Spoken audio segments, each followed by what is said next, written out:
Mother got home at her usual time, and even though she was tired, she immediately went into the kitchen to get dinner ready for us. I came in to see how her day went. Her eyes opened wide when she saw me. She jumped back and exclaimed, "What happened to your face and hair?" I panicked.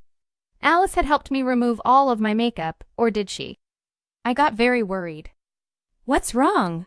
I asked. "Your eyebrows are shaped." She paused, trying to formulate the right words to say so differently. Her voice trailed off into a sense of bewilderment. I was stunned.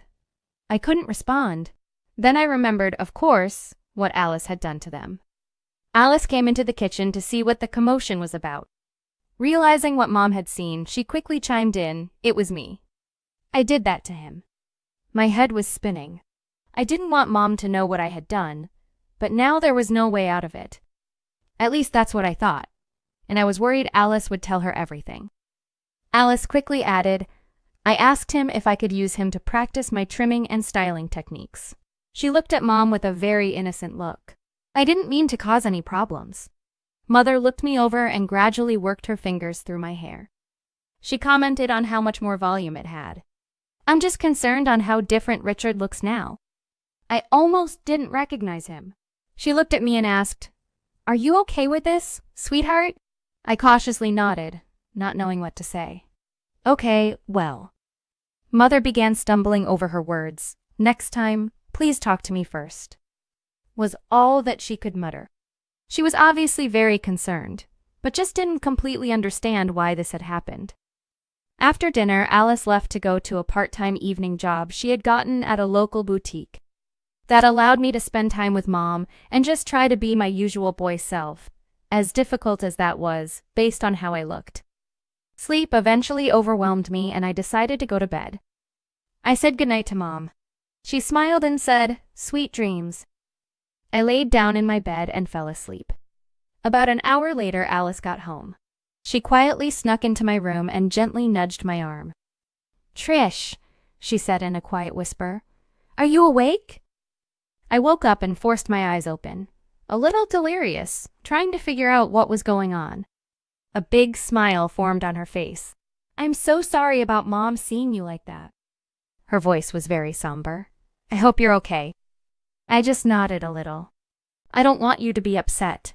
I care very much about you." "I know you do," I said, trying to reassure her. "Good," she replied. "You know how much I love my little sister." She sat next to me on the bed and softly caressed my arm. Tired, I thought I might have still been dreaming, but then I came to the realization as to what she was saying.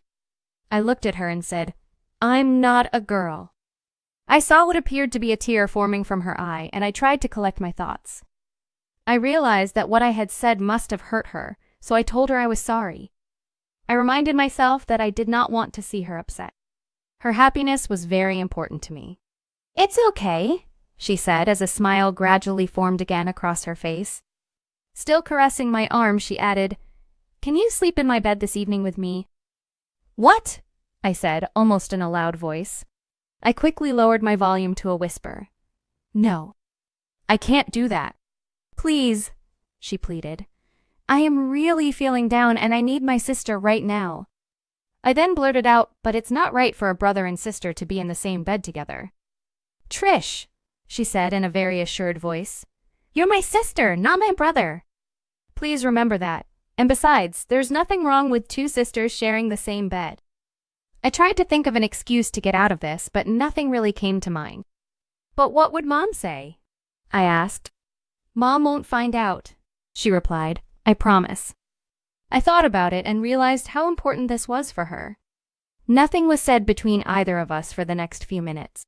Eventually, I forced myself to say okay, but that word very reluctantly came out of my mouth. "Thanks, sis." She leaned over and gave me a kiss on my cheek. That was the first time Alice had ever kissed me, which put me in a small state of shock. Alice then carefully led me into her bedroom. We remained as quiet as possible to prevent Mom from waking up. She took off her clothes and told me to get undressed as well. "Why?" I exclaimed. "Can't I just wear what I already have on?" I was wearing a t-shirt and shorts. "Don't be silly," she said with a big smile. Those are boys' clothes. I was about to remind her that I was a boy, but I quickly stopped myself from doing that. I stripped down to my underpants. Alice, who was already naked, could tell I was pretty reluctant to be fully unclothed in front of her again. "Come on, sis," she said with a warm smile. "Take off your underpants." "It's just us girls." She walked over and gave me a hug. She held me tight in her arms and softly whispered in my ear, "Everything will be okay. I promise." She then reached down and helped me step out of my underpants. "I have a cute nightgown you'll love." She went to a drawer and pulled out a satin pink nightgown with matching panties. I slowly put the panties and nightgown on as Alice changed into her pajamas, a blue ruffled sleep shirt. She gave me a pair of very feminine girls' white ankle socks, which I put on as she pulled her hair back into a high ponytail. Alice walked to her bed and patted her hand on the mattress. "Come on, you get in first." I paused and thought about my current situation. I was dressed like a girl, and I was about to get into a bed with my sister. How did I let myself get into this?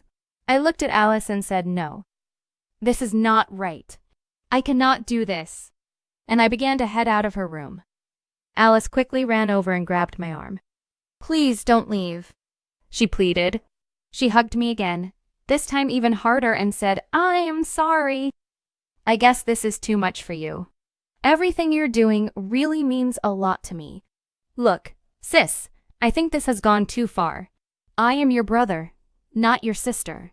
Please, let's sit down and talk about this." Her words were very soft and warm. She gently led me back to the bed, and we both sat down on the edge of the mattress. With her arm around my shoulder, she began caressing my forearm with her other hand. "I hope you understand that this is very important to me." We sat for what seemed like an eternity as she went through once again how me being her little sister made her feel complete, and that she needed this in her life. I was very hesitant to say anything because I didn't want her to be sad or upset, so I mostly remained quiet and just listened to what she said. Eventually, she stopped talking and just continued holding me in her arms. My thoughts were of Alice and how I loved and cared about her. I worked through my head how important this was to her, and finally caved into her wishes. I blurted out, "Okay, I'll continue to be your sister." Alice looked at me and tears began rolling down her cheeks. She smiled and said, "Thank you, Trish. I love my little sister so much." She put her arms around my shoulders and with her voice, sobbing, continued, "I care about you, and I promise nothing bad will ever happen to you." She kissed me on my cheek.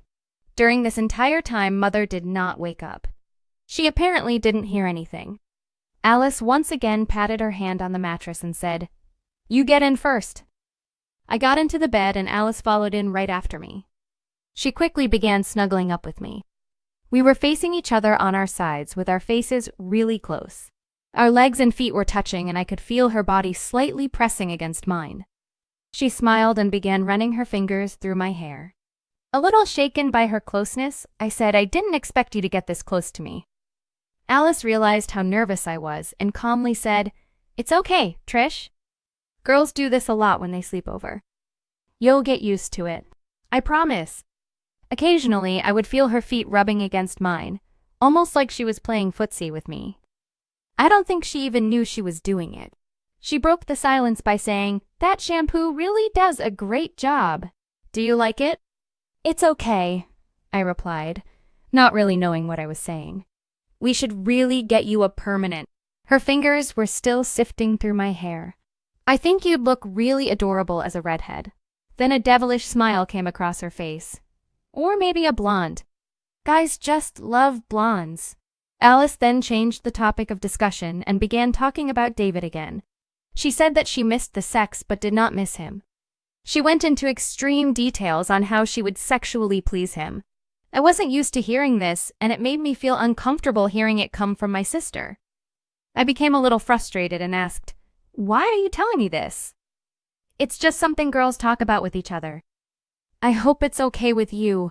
I just wanted to share that with my little sister." She smiled as she twirled my hair in her fingers. Then she reversed the topic and said, "We could talk about you instead." A nervous smile squeaked across my face, but I said nothing. "Are there any boys you're attracted to?" she asked. It's okay to talk about it. Her voice was very calm. No, of course not, I replied, almost in a loud voice, but still trying to keep quiet enough not to wake up Mom. I wanted to remind her that I'm not attracted to boys, but I decided it was better to remain silent. It's okay, she said. When the right boy comes along, I'll be here for you. That's a promise. I was getting frustrated because I couldn't tell her how I really felt, so I decided to get some sleep. I told Alice I was tired. She nodded and said, I need to get some sleep too. With that, I rolled over on my other side so that I was facing away from her. She then surprised me by cuddling up really close in a spooning position. Our bodies were touching and she put her arm around me. Good night, Trish, she said as she gradually fell asleep. I couldn't sleep.